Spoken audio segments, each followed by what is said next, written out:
السلام علیکم ورحمۃ اللہ، عالم آن لائن میں خوش آمدید، اور چلتے ہیں ایک مرتبہ، یعنی بلکہ پہلی مرتبہ، ابھی تو ہم نے ڈاکٹر صاحب سے خود ہی سوال کیا تھا، آپ کی لائف کالز کی طرف۔ السلام علیکم۔ ڈاکٹر صاحب میں صبا بات کر رہی ہوں کراچی سے۔ جی صبا۔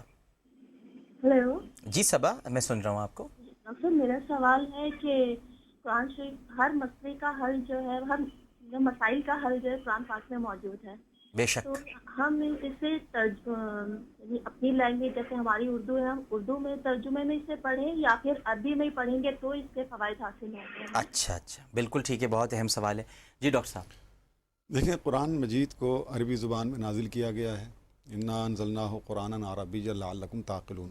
تو قرآن مجید جو عربی مبین میں ہے، جی منجھی ہوئی صاف جی زبان میں ہے، جی تو اس میں صحیح معنی میں تعقل کا عمل جو ہے یہ علماء اسکالرس کے لیے ہے کہ وہ تو یعنی عربی زبان میں ہی ہو سکتا ہے تعقل، لیکن جو عامی ہیں، عام لوگ ہیں، ان کے لیے ضروری ہے کہ وہ عربی تو جانتے نہیں، تو وہ اپنی اپنی جو لوکل زبانیں ہیں، علاقائی زبانیں ہیں، مقامی زبانیں ہیں، نیشنل یا انٹرنیشنل جو بھی زبانیں بن گئی ہیں غیر عربی، ان تمام زبانوں میں قرآن مجید ٹرانسلیٹ ہو چکا ہے الحمدللہ، اور اردو میں بھی ہے اور دنیا کی تقریباً ہر زبان میں موجود ہے۔ تو قرآن مجید کی ایک سادہ تفہیم کے لیے تو ٹرانسلیشن بہت ہی بنیادی چیز ہے، ٹھیک ہے۔ اس کی مدد سے آپ مزید آگے جائیں گے۔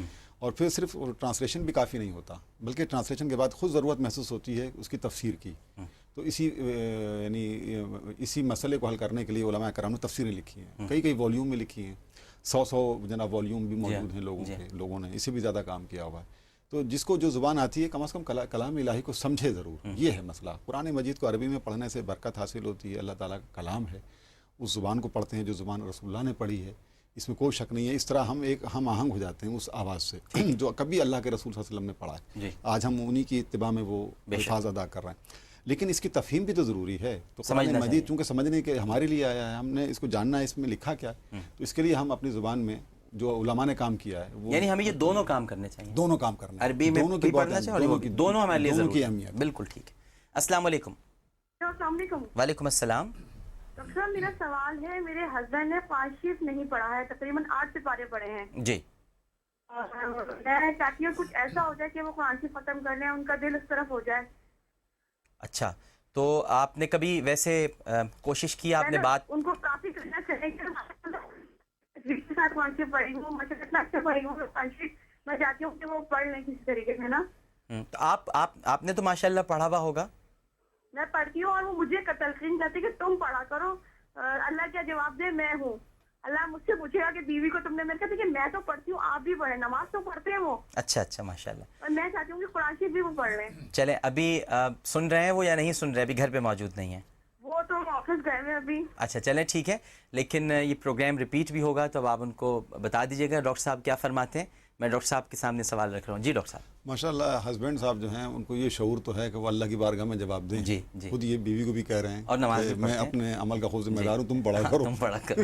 قرآن کریم کی ایک آیت ہے ویسے جی جس میں یہ کہا گیا وَلَقَدْ جِئْتُمُونَا فَرَادًا، اللہ کی بارگاہ میں مرد اپنی الگ حیثیت میں پرسنل کیپیسٹی ہے، اس میں اللہ کی بارگاہ میں مطلب یہ مسئول ہوں گے، جواب دہ ہوں گے، اور عورت اپنی ذاتی حیثیت میں آئے گی، کوئی کسی کا بوجھ نہیں اٹھائے گا، لا تزر وازرۃ وزر اخری۔ لیکن مسئلہ یہ ہدایت کا ہے، یہ قرآن کتاب ہدایت ہے، یعنی حیرت کی بات یہ ہے کہ انسان قرآن کے بغیر رہ کیسے سکتا ہے؟ انسان کے لیے سب سے بڑی ہدایت یہی ہے، یعنی قرآن مجید سچ اس معنی میں لاء کی کوئی کتاب، یعنی قانون کی کوئی کتاب نہیں ہے کہ اس میں کوئی دفعات لکھی ہوئی ہوں، دفعہ نمبر 1 2 3 4۔ قرآن مجید کتاب ہدایت ہے، اس ہدایت نامے سے ہی لوگوں نے قانون سازی کی ہے۔ ٹھیک ہے، ٹھیک ہے، تو قانون کی بھی بنیاد اور ماخذ یہ کتاب بنتی ہے۔ بالکل ٹھیک ہے۔ جنرلی انسانوں کی ہدایت کے لیے ہر پہلو سے یہ کتاب ہے، تو میں سمجھتا ہوں یہ بھی ایک ایسے شعور کی بات ہے کہ انسان کو ہونا چاہیے۔ اس کتاب سے تو غیروں نے استفادہ کیا اور کہاں سے کہاں پہنچ گئے ہیں، اور مسلمان جو ہے اس کتاب کی عظمت سے ابھی تک واقف نہیں ہو سکا۔ تو آپ یہی نصیحت فرمائیں گے کہ انہیں پڑھنا ان کا چاہیے؟ قرآن کریم لازماً پڑھنا پڑھنا چاہیے، ٹھیک ہے، ہر مسلمان کو پڑھنا چاہیے۔ مسلمان تو کجا، میں کہتا ہوں یہ مسلمانوں کی کتاب نہیں ہے، کیا بات ہے، یہ تو انسانوں کی کتاب ہے، انسانوں سے خطاب، جی انسانوں بالکل کی، ٹھیک۔ لہٰذا انسانوں کو، جو بھی انسان ہے اس کو قرآن مجید ایک دفعہ پڑھنا ضرور چاہیے۔ بہت خوبصورت جملہ ڈاکٹر صاحب کا کہ یہ مسلمانوں کی کتاب نہیں ہے تو انسانوں کے لیے، اور اللہ تعالیٰ کا جو خطاب ہے وہ انسانوں سے ہے، انسان ہی موضوع ہے قرآن کا۔ السلام علیکم۔ آج تو ماشاءاللہ پورا پروگرام ہی قرآن پاک ہو گیا۔ السلام علیکم۔ السلام علیکم۔ وعلیکم السلام۔ میں سائمہ بات کر رہی ہوں لاہور سے۔ جی سائمہ۔ ڈاکٹر صاحب میرا ایک سوال تھا جی جی کہ میں نے ایک حدیث پڑھی ہے جی جی کہ آخری زمانے میں قرآن شریف حلق سے نیچے نہیں اترے گا، جی مجھے اس پہ وضاحت سے بتائیے کہ کیا اس کے مفہوم کیا ہیں؟ ہاں جی، خوارج سے متعلق ہے ویسے یہ حدیث. ڈاکٹر صاحب کی طرف چلتے ہیں. جی ڈاکٹر صاحب. جی اس حدیث کا مطلب یہ ہے کہ لوگ قرآن کریم کو پڑھیں گے ضرور، جی لیکن اس کے فہم سے عاجز ہوں گے، عاری ہوں گے اور عمل نہیں کریں گے. جی تو صرف قرآن مجید اوپر اوپر ہوگا، جی ہاں. مطلب اندر نہیں اترے گا. وہ جیسے قرآن تیر مجید نکل جاتا ہے شکار سے. جی قرآن مجید کو پینیٹریٹ کرنا چاہیے مطلب انسان کی باڈی کے اندر، اور پھر وہاں سے نکلنا چاہیے حرکات و سکنات کی صورت میں. جب انسان چلے لگ رہا کہ یہ نہیں چل رہا، قرآن کی کوئی حکم چل رہا ہے، قرآن کی کوئی آیت بول رہی ہے اس کے ایکشن میں، وہ اگر کہیں رک گیا ہے کس وجہ سے رکا ہے، قرآن کے کسی عمل کے جواب میں ہے، قرآن نے کوئی حکم دیا تھا اس کے جواب میں رک گیا ہے، یعنی اس کا وہ چلتا پھرتا قرآن ہونا چاہیے. ہم حضور اکرم صلی اللہ علیہ وسلم کے بارے میں کہتے ہیں وہ چلتے پھرتے قرآن تھے، یعنی قرآن ایک قرآن قولی تھا، قرآن فعلی. یعنی اللہ رب العزت نے جو کچھ قرآن میں کہا ہے حضور اکرم نے وہ سب کچھ کر کے دکھلایا ہے. تو قرآن اللہ تبارک و تعالیٰ کی کتاب ہے، قول ہے، لیکن یہ قول ہم حضور اکرم کی پوری زندگی کے اندر دیکھ رہے ہیں ایز اٹ از، اسی طرح چلتا پھرتا قرآن، مجسم قرآن، مشکل قرآن.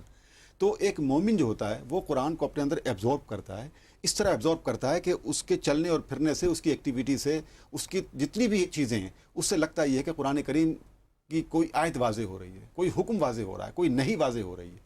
تو ایک مومن ایسا، وہ کہتے ہیں نا کہ قہاری ہو، جباری ہو، قدوسی ہو، جبروت، یہ چار عناصر ہو تو بنتا ہے مسلمان. اور یہ راز کسی کو نہیں معلوم کہ مومن قاری نظر آتا ہے، حقیقت میں ہے. کیا بات ہے، کیا بات، یہ ہے اصل میں. واہ واہ واہ.